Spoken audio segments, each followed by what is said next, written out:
Hello friend, नमस्कार। आज की वीडियो में आज हम क्लास 12th बायोलॉजी का जो मॉडल पेपर है 2023 का उसको हम सॉल्व करेंगे। ठीक है ना। परीक्षा की दृष्टि से बहुत ही महत्वपूर्ण है क्योंकि जो आरबीसी द्वारा मॉडल पेपर में जो क्वेश्चन पूछे गए ना बहुत ही अच्छे लेवल के पूछे गए हैं। ठीक है ना। तो वीडियो को पूरा देखना। चलिए वीडियो स्टार्ट करते हैं। पहला क्वेश्चन है, विषम परिस्थितियों में अमीबा कौन सी प्रक्रिया द्वारा बीजाणु अमीबा उत्पन्न करता है? तो इसका आंसर क्या हो जाएगा? बहुखंडन। ठीक है ना। इसका आंसर क्या हो जाएगा? बहुखंडन। लेकिन अमीबा सामान्य परिस्थितियों में कौन सा विभाजन करता है? द्विखंडन करता है। ठीक है ना। फिर बात कर लेते हैं हम, जैसे रिजनरेशन किस में होता है? तो रिजनरेशन होता है वो आपका हाइड्रा में होता है। और वर्डिंग की बात कर लेते हैं तो ये हीस्ट में होता है। ठीक है ना। तो इस पहले का आंसर क्या हो जाएगा? बहुखंडन। अगला क्वेश्चन देख लेते हैं, निम्न में से कौन सा प्राइमेट्स उल्टी अवस्था में होते हैं? ठीक है ना। तो उल्टी अवस्था में कौन से होते हैं? जैव मात्रा के जो जैव मात्रा बायोमास के जो प्राइमेट्स होते हैं वो उल्टी अवस्था में होते हैं। लेकिन जैव मात्रा में भी कौन से कौन से प्राइमेट्स उल्टे होते हैं? जो जल पारिस्थितिक तंत्र में होते हैं। ठीक है ना। तो इसका आंसर क्या हो जाएगा? जैव मात्रा। देखो, ऊर्जा के प्राइमेट्स हमेशा सीधे होते हैं। जैव मात्रा दलदली भूमि में जो प्राइमेट्स होते हैं या घास में या स्थल पर जितने भी प्राइमेट्स होते हैं जैव मात्रा के वो सभी सीधे होते हैं। ठीक है ना। और संख्या के आधार पर भी जो प्राइमेट्स होते हैं वो सीधे होते हैं। तो इसका आंसर क्या हो जाएगा? जैव मात्रा के जो समुद्र में है वो इसका आंसर हो जाएगा। ठीक है ना। अगला क्वेश्चन देख लेते हैं, निम्न में से कौन सा यौन संचरित रोग है? यौन संचरित रोग इसे बोलते हैं सेक्सुअली ट्रांसमिटेड डिजीज। कौन कौन सी है इसमें क्वेश्चंस? इसका आंसर क्या हो जाएगा? इसका आंसर हो जाएगा हेपेटाइटिस बी, यकृत शोथ बी, हेपेटाइटिस बी। ठीक है ना। देखो, यौन संचरित रोग कौन कौन से होते हैं? जैसे आपके गोनेरिया है, सिफिलिस है, हर्पीज है, एड्स है, क्लेमाइडोसिस है, जेनिटल वॉफ्ट है और आपका हेपेटाइटिस बी। ये सभी जो रोग होते हैं वो आपके कौन से रोग होते हैं? एसटीडी रोग होते हैं। तो इसका आंसर क्या हो जाएगा? यकृत शोथ बी, हेपेटाइटिस बी। ठीक है ना। अगला क्वेश्चन देख लेते हैं, एक ससीम केंद्रीय सुकेंद्रीय ऐसी कोशिका जिसमें केंद्र क्या होता है? स्पष्ट होता है। जीव के डीएनए संरचना में स्टोन प्रोटीन्स में निम्न में से कौन से अमीनोमर्स अधिक मात्रा में पाए जाते हैं? तो इसका जो आंसर हो जाएगा वो क्या हो जाएगा? ग्लाइसिन एवं मिथ्योनिन। ठीक है ना। अगला क्वेश्चन देख लेते हैं हम। अगला क्वेश्चन है, निम्न में से कौन सा पदार्थ पादप उत्पाद विभ्रम उत्पन्न नहीं करता? निम्न में से कौन सा पादप या कौन सा पदार्थ विभ्रम उत्पन्न नहीं करता? विभ्रम को बोलते हैं हेलुसिनेशन। क्या बोलते हैं? हेलुसिनेशन उत्पन्न नहीं करता। तो इसका जो आंसर हो जाएगा मॉर्फिन। ये तीनों होते हैं ना, कोकेन, सतूरा और एट्रोफा वेलेडना, ये तीनों ही क्या करते हैं? विभ्रम, हेलुसिनेशन उत्पन्न करते हैं। ठीक है ना। अगला क्वेश्चन है, निम्न में से कौन से वैज्ञानिक को पेनिसिलिन की खोज और एवं प्रभावशाली एंटीबॉडीज के रूप में पुष्टि करने पर नोबेल पुरस्कार मिला था? देखो, एंटीबॉडीज की जो खोज की थी, जो कौन सी एंटीबॉडीज? पेनिसिलिन जो एंटीबॉडीज थी, इसकी जो खोज किसने की थी? अलेक्जेंडर फ्लेमिंग ने की थी। लेकिन इसकी जो पुष्टि करने वाले वैज्ञानिक कौन कौन से थे? अर्नेस्ट चेज और हार्वर्ड फ्लोरे। ठीक है। इसका आंसर क्या हो जाएगा? अवर्षा तीनों। ठीक है ना। अगला क्वेश्चन है, कौन से सूक्ष्म जीव से प्लाज्मिड प्रयोग करके प्रथम पुनर्योगज डीएनए का निर्माण किया गया, जिसे बोलते हैं रिकॉम्बिनेंट डीएनए? तो इसका जो आंसर हो जाएगा वो क्या हो जाएगा? साल्मोनेला टाइफीम्यूरियम। ठीक है ना। ये इसका आंसर हो जाएगा साल्मोनेला टाइफीम्यूरियम। अगला क्वेश्चन देख लेते हैं हम। अगला क्वेश्चन है, बेसिलस थुरिनजिएंसिस की कौन सी जीन से प्राप्त प्रोटीन से मक्का छेदन को नियंत्रित किया जाता है? तो इसका आंसर क्या हो जाएगा? क्राई ए। इसका जो आंसर है क्राई फर्स्ट ए बी। ठीक है ना। अगला क्वेश्चन देख लेते हैं हम। अगला क्वेश्चन है, वर्ष 1992 में जैव विविधता पर ऐतिहासिक पृथ्वी सम्मेलन कहाँ हुआ था? तो इसका जो आंसर हो जाएगा रियो डी जेनेरो में। ठीक है ना। Rio de Janeiro.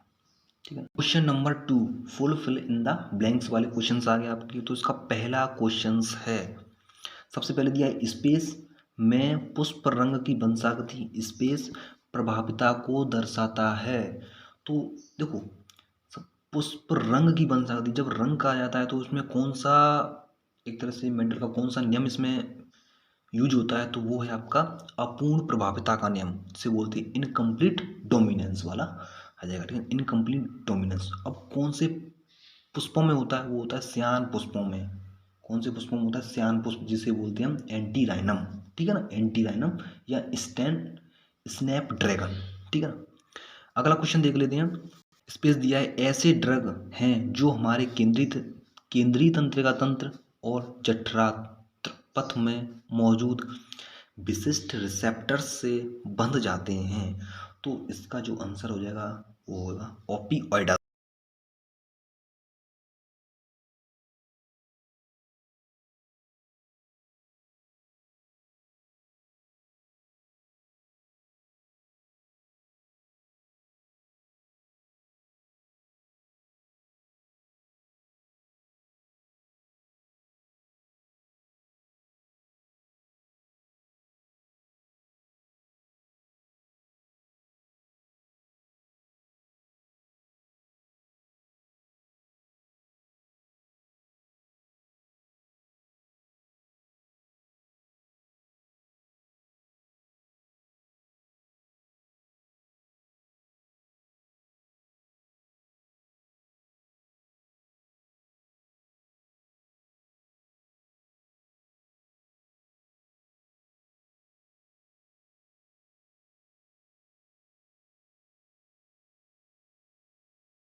की पुनः खोज की थी। तो इसका आंसर क्या हो जाएगा? पहले जो वैज्ञानिक हैं वो थे हुगो डीब्रिज, दूसरे कॉरेंस और तीसरे होंगे आपके बॉन शेरमॉक, ठीक है ना। अगला क्वेश्चन देख लेते हैं। आनुवांशिक कूट AUG के 2 कार्य लिखो। पहला कार्य है इसका, यह AUG मिथ्योनिन का कूटलेखन करता है, ठीक है ना। अगला क्वेश्चन से यह प्रारंभ प्रकूट के रूप में कार्य करता है, ठीक है ना। इसकी ये 2 कार्य हो जाएंगे, ठीक है।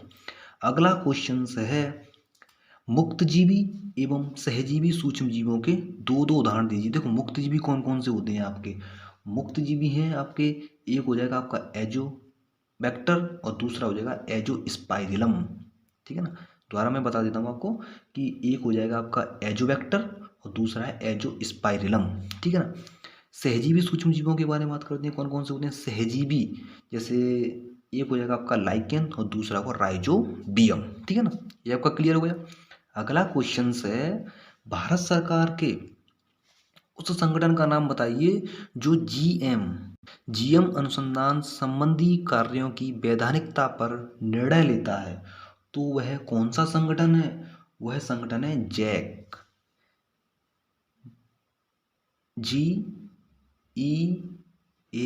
जैक की जो फुल फॉर्म होती है, इसे हम देख लेते हैं जैक की फुल फॉर्म, ठीक है। इसकी फुल फॉर्म होती है जेनेटिक इंजीनियरिंग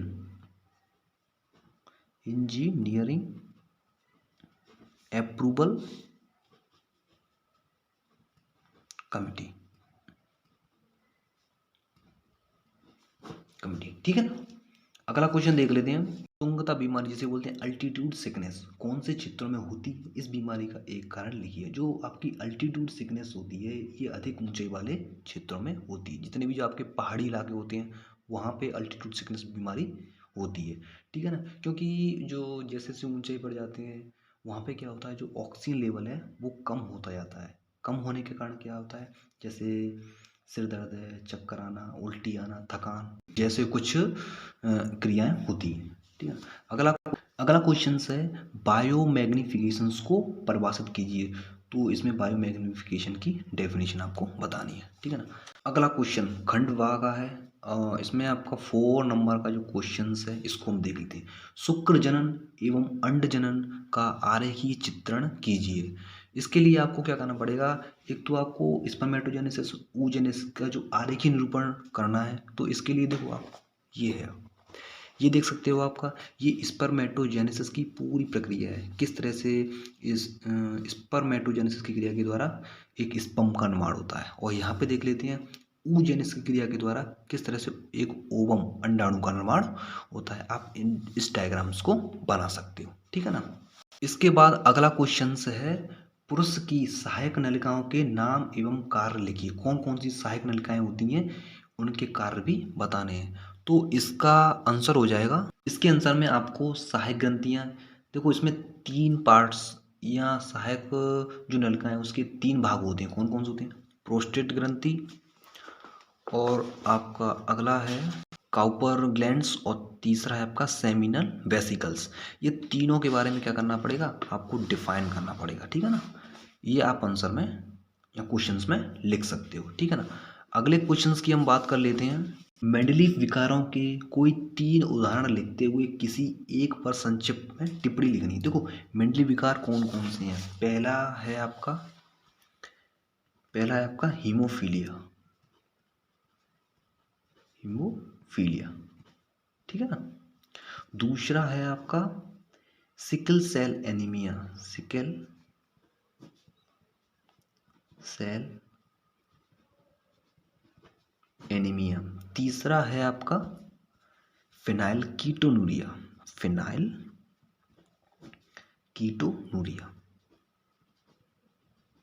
सुनिए, ठीक है ना। अब इन तीनों में से किसी एक को आपको डिफाइन करना है, ठीक है ना।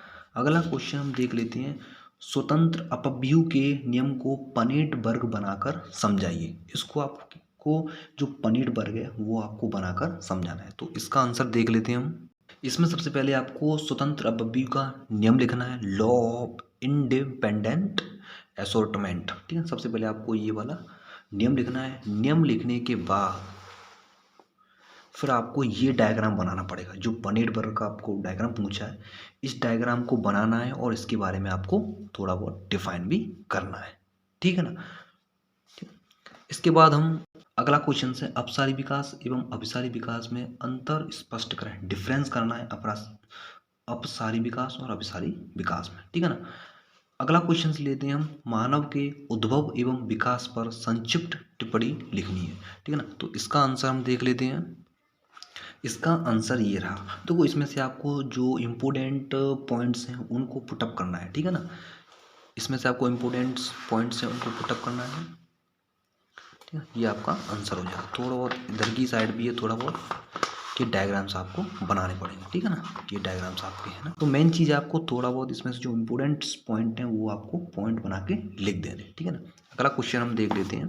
अगला क्वेश्चन है, गो पशुओं में भ्रूण अंतरण तकनीक, जिसको बोलते हैं एम्ब्रियो ट्रांसफर टेक्नोलॉजी, ठीक है ना। इसका वर्णन करना है और इसका एक उपयोग लिखना है, ठीक है ना। इसके बारे में हम बात कर लेते हैं। जो एम्ब्रियो ट्रांसफर टेक्नोलॉजी है, इसका वर्णन आप देखोगे ना बुक्स में आपको देखने मिल जाएगा, ठीक है ना। इसका जो उपयोग मैं आपको बता देता हूँ कि इसका उपयोग क्या है। इसका उपयोग ये है कि गो पशुओं में सुधार लाने का कार्य किया जाता है, अधिक से अधिक वो दूध उत्पादन कर सकें, ठीक है ना। ये इस तरह से भ्रूण अंतरण आपकी तकनीक होती है, ठीक है। अगला जो क्वेश्चन है आपका, कायिक संकरण किसे कहते हैं, इसका एक उदाहरण लिखना है, सिंपल सा क्वेश्चन, ठीक है। हाइब्रिडाइजेशन आपके बारे में आपको बताना पड़ेगा और इसका एग्जाम्पल देना है। अगला क्वेश्चन हम देख लेते हैं, बहुत ही इंपॉर्टेंट है। पॉलीमरेज श्रृंखला अभिक्रिया के उपक्रमों एंजाइमों के नाम लिखते हुए इसको आरेख चित्र द्वारा समझाइए, ठीक है ना। चित्र के द्वारा इसको समझाना है। तो इसका हम आंसर देख लेते हैं, आंसर क्या है, ठीक है ना। आपका आंसर यहाँ से स्टार्ट हो जाता है। पॉलीमरेज चेन जो आपकी रिएक्शंस है, यहाँ से आपको लिखना है। जितने भी आपके उपक्रम हैं कौन कौन से हैं, इसमें आप देख सकते हो। देखो इस अभिक्रिया में उपक्रमों, जैसे प्राइमर्स बोलते हैं छोटे रासायनिक संश्लेषित अल्प न्यूक्लियोटाइड्स, जो डीएनए क्षेत्र के पूरक होते हैं, के 2 समुच्चयों सेट्स व डीएनए पॉलीमरेज एंजाइम्स का उपयोग करते हुए पात्र इन्वेंट्रो विधि द्वारा उपयोगी जीन्स के कई प्रतियों का संश्लेषण होता है, ठीक है। यह एंजाइम जीनोमिक डीएनए को टेम्पलेट के रूप में काम में लेकर अभिक्रिया से मिलने वाले न्यूक्लियोटाइडों का उपयोग करते हुए उपक्रमों का विस्तृत कर देता है, ठीक है ना। इस तरह से इसमें से और भी पॉइंट्स हैं, उनको आपको पुट करना है, ठीक है ना। इसके बाद आपको ये वाला डायग्राम बनाना है। ये डायग्राम ना बहुत इंपॉर्टेंट है आपके लिए, ठीक है ना। इस डायग्राम को भी आपको बनाना है, ठीक है ना। इसके बाद हम अगला क्वेश्चन देख लेते हैं। प्रतिबंधन एंडोन्यूक्लिक एंजाइम जिसे बोलते हैं रेस्ट्रिक्शंस एंडोन्यूक्लिक एंजाइम्स डिफाइन करना है इसको। इसके दो एग्जांपल बताने हैं। बताइए ये डीएनए को कौन सी जगह से पहचानता है। तो सबसे पहले बात करते हैं एंडोन्यूक्लियस जो आपके एंजाइम्स हैं। रेस्ट्रिक्शन एंडोन्यूक्लिक एंजाइम्स क्या होते हैं, इनकी डेफिनेशन जान लेते हैं। तो रेस्ट्रिक्शन एंजाइम्स क्या करते हैं कि यह किसी भी डीएनए को उसके विशेष स्थलों से काटने का कार्य करते हैं, ठीक है ना। इसके आपको दो एग्जांपल बताने हैं। इसके दो एग्जांपल कौन कौन से हो जाएंगे, एक हो जाएगा आपका हिंद सेकंड और एक हो जाएगा हिंद थर्ड, ठीक है ना। कौन कौन से होंगे, हिंद एक हो जाएगा आपका हिंद सेकंड और एक हो जाएगा आपका हिंद थर्ड, और एक और होता है इकोलाई आर आई, ठीक है ना। ये तीन आपके हो जाएंगे, ठीक है ना। ये डीएनए को कौन सी जगह से पहचानता है, इसको हम बुक्स में देख लेते हैं। एंडोन्यूक्लियस डीएनए को भीतर विशिष्ट स्थलों से पर काटते हैं। प्रत्येक प्रतिबंधन एंडोन्यूक्लियस डीएनए अनुक्रम की लंबाई के निरीक्षण के बाद कार्य करता है। जब यह अपना विशिष्ट पहचान अनुक्रम पा जाता है तब यह डीएनए से जुड़ता है, ठीक है। जो एंडोन्यूक्लियस एंजाइम क्या करता है कि यह डीएनए की सबसे पहले निरीक्षण करता है। निरीक्षण करने के बाद डीएनए की विशिष्ट स्थलों से जुड़ता है, फिर उसको क्या करता है, कट करने का कार्य करता है। यह इसका कार्य होता है, ठीक है ना। अगला क्वेश्चन हम देख लेते हैं। अगला क्वेश्चन है जैव वैज्ञानिक नियंत्रण के तहत किन्हीं दो जीवों के उपयोग लिखिए, ठीक है ना, ये बताया गया है। अगला क्वेश्चन है बाह्यतमल उपचार में द्वितीय उपचार अथवा जीव वैज्ञानिक उपचार को संक्षिप्त में समझाना है, ठीक है ना।